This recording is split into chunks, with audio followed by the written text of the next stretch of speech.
Au sens premier, depuis le XIIIe siècle, la police est le gouvernement de la cité. Gestion et discipline.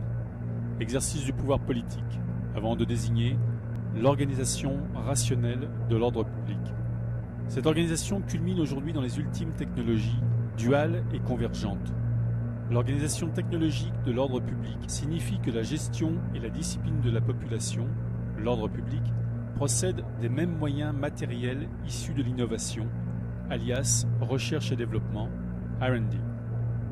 La technologie n'est pas le seul front de la guerre entre pouvoir et sans pouvoir, mais le front principal.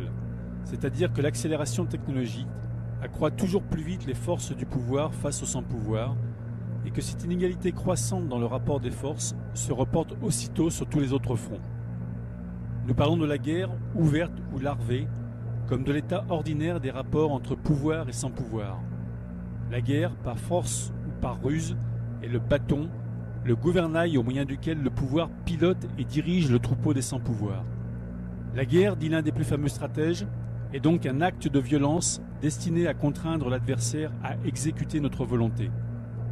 Ceux-là même qui n'ont pas lu Clausewitz savent aujourd'hui que la technologie est la continuation de la guerre par d'autres moyens. Tout ce qui est imaginable sera réalisé. Nous vous parlons du pancraticone, du techno-totalitarisme, de l'incarcération de l'homme-machine dans le monde machine. Nous vous parlons de la société de contrainte par possession technologique. Par possession, on entend l'état de ceux que gouverne une puissance technologique, neuroélectronique par exemple, qui les prive de la libre disposition de leurs pensées et de leurs actes et en fait l'instrument de sa volonté. En termes de gouvernance pour le pouvoir, une population de cyborgs, d'organismes pilotés, d'hommes bioniques, bioélectroniques, d'hommes machines enfin, est insurpassable.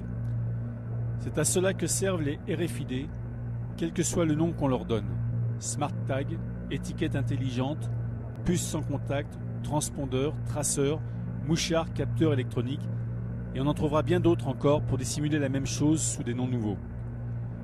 Nous vous parlons de la cyberpolice, de la neuropolice, de la police totale, d'un dispositif permettant au pouvoir de contraindre les sans-pouvoir à exécuter ses volontés, telles des marionnettes, un robot, un individu sous hypnose. On voit que la technologie est la continuation de la police, du pouvoir politique par d'autres moyens, et que cybernétique et neurotechnologie couronnent ce rationalisme policier qui prétend faire de nous des insectes sociaux et de l'humanité une fourmilière machine. Au niveau général, surplombant, les RFID rendent possible le projet de pilotage planétaire du monde machine vendu par IBM au pouvoir. Pas un être, pas un homme, un objet, un arbre, pas un animal sans son matricule et sa puce incorporée. Au niveau individuel, à hauteur d'homme, les RFID et leurs implants cérébraux rendent possible le projet de pilotage d'hommes-machines auquel travaille, parmi bien d'autres, le laboratoire Clinatech du CEA Minatech de Grenoble. Toutes ces choses, même confusément, vous les connaissez. Et vous les connaissez pour vrai, même si vous ne voulez pas les connaître. Est-ce le souvenir, confus aussi, des défaites au goût de cendre qui détournent vos regards? Nos aïeux ont résisté des siècles et décennies à l'imposition d'un titre d'identité unique. Ce n'est qu'à l'automne 1940, sous la botte de la Révolution nationale et de l'occupation nazie, qu'ils ont dû accepter la carte d'identité obligatoire et le numéro d'inscription au répertoire, celui-là même que vous nommez aujourd'hui votre numéro de sécurité sociale et que vous porterez quelques jours dans votre puce incorporée. Vous en savez déjà suffisamment, nous aussi. Ce ne sont pas les informations qui nous font défaut. Ce qui nous manque, c'est le courage d'admettre ce qui nous arrive et de nous y opposer radicalement, c'est-à-dire jusqu'à l'abolition de tout moyen d'identification des individus par le pouvoir. C'est au moyen de cette opposition que nous consacrerons maintenant notre discussion.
Si un poisson trouve une proie savoureuse, d'où dépasse quelque chose de métallique, il fait bien de s'en méfier.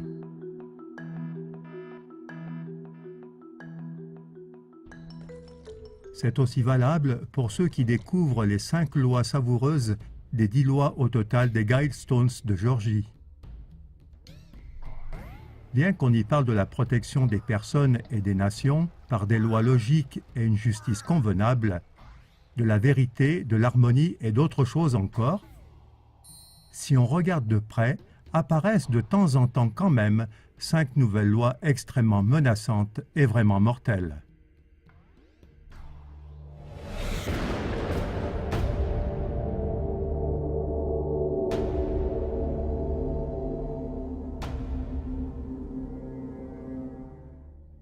Bienvenue, chers téléspectateurs, à notre documentaire sur le sujet des Guidestones de Géorgie. Voici les détails. Dans le comté de l'État américain de Géorgie se trouve un monument de granit gigantesque avec d'étranges messages codés. Ce monument fait environ 7 mètres de haut, avec un poids total légendaire de presque 120 000 kilos. Les détails les plus étonnants de ce monument ne sont pas ses dimensions, mais les messages taillés au ciseau dans le granit. 10 règles pour une époque de la raison. Ces directives parlent d'un nouvel ordre mondial qui inclut entre autres une énorme réduction de la population mondiale, un seul gouvernement mondial et la justification d'une nouvelle forme de spiritualité. Les auteurs de ces règles ont gardé un strict anonymat et jusqu'à maintenant, le public ne sait pas qui a construit ces pierres. Cependant, ce mystérieux groupe a laissé un texte, à peine discuté jusqu'à présent, expliquant les raisons qui se cachent derrière les nouvelles règles. Avec cette nouvelle information, l'objectif derrière les Guidestones est devenu très clair, laissant peu de place aux hypothèses. Les Guidestones décrivent un monde futur tel qu'il est envisagé par les sociétés secrètes occultes. Le monument est donc la preuve d'un lien existant entre les sociétés secrètes qui font débat, l'élite mondiale autoproclamée et la pression pour un nouvel ordre mondial. Alors que les auteurs de ce monument de 120 tonnes sont toujours inconnus, c'est à vrai dire impensable quand on pense aux règlements stricts de construction qui sont en vigueur un peu partout. Ceux qui ont le privilège de se compter parmi les initiés connaissent d'autant plus les arrière-plans et ils préfèrent rester dans l'ombre de l'anonymat. Cette émission est consacrée particulièrement à ces 5 commandements qui représentent le piège et le principal point mortel. Les Guidestones, qui se trouvent dans l'État américain de Géorgie, sont un monument mystérieux en granit sur lequel sont gravés 10 nouveaux commandements. Le premier commandement exige de maintenir la population mondiale à 500 millions d'individus. Cette exigence s'associe à la publication d'un nouvel ordre mondial tout-puissant et on en vient à la conclusion que les Guidestones sont l'œuvre d'une société secrète occulte. Voici 5 des 10 commandements. Maintenir l'humanité en dessous de 500 millions d'individus en perpétuel équilibre avec la nature. Guider la reproduction intelligemment en améliorant la forme physique et la diversité. Unir l'humanité avec une nouvelle langue mondiale. Laisser toutes les nations régler leurs problèmes internes elles-mêmes. Par contre, les problèmes externes doivent aller devant un tribunal mondial. Ne soyez pas un cancer sur la Terre, laissez place à la nature. Comme vous pouvez le voir, les lignes directrices appellent à une réduction drastique de la population mondiale, à l'adoption d'une nouvelle langue mondiale, à la création d'un tribunal international et font de vagues allusions à l'eugénisme. En d'autres termes, un plan pour un nouvel ordre mondial.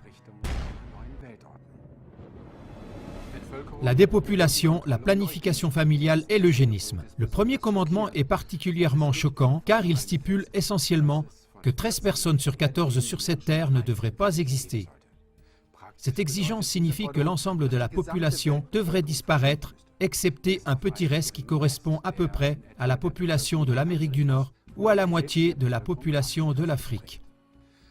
Si on considère que la population mondiale actuelle est d'environ 7 milliards, alors les bâtisseurs secrets considèrent que 92,5% des individus vivants actuellement sont totalement superflus. À leurs yeux, plus de 92% d'entre nous n'ont plus de droit d'existence à l'heure actuelle.